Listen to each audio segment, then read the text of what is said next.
லால் சலாமில் 2 நிமிட காட்சிகள் நீக்கம். ஏன் தெரியுமா? லால் சலாம் திரைப்படத்தில் 2.32 நிமிட காட்சிகள் நீக்கப்பட்டதாக தணிக்கைக் குழு அறிவித்துள்ளது. ஐஸ்வர்யா ரஜினிகாந்த் கடந்த 2012ஆம் ஆண்டு நடிகர் தனுஷ் நடிப்பில் வெளிவந்த 3 படத்தின் மூலம் தமிழ் சினிமாவில் இயக்குநராக அறிமுகமானார். இந்த படத்தின் வெற்றியை தொடர்ந்து 2015ஆம் ஆண்டு கௌதம் கார்த்திக் நடிப்பில் வெளிவந்த வை ராஜா வை என்ற படத்தையும் இயக்கினார். இந்த நிலையில் லைகா நிறுவனத்தின் தயாரிப்பில் ஐஸ்வர்யா ரஜினிகாந்த் இயக்கத்தில் உருவாகியுள்ள திரைப்படம் லால் சலாம். விஷ்ணு விஷால், விக்ராந்த் இணைந்து நடித்துள்ள இப்படத்திற்கு ஏ.ஆர். ரகுமான் இசையமைத்திருக்கிறார்.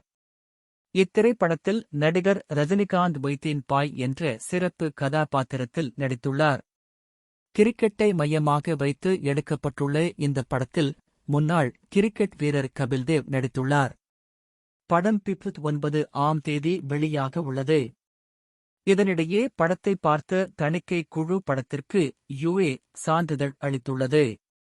இந்நிலையில் படத்தில் வரும் சில மதரீதியான வசனங்களை தணிக்கை குழு நீக்கம் செய்துள்ளது.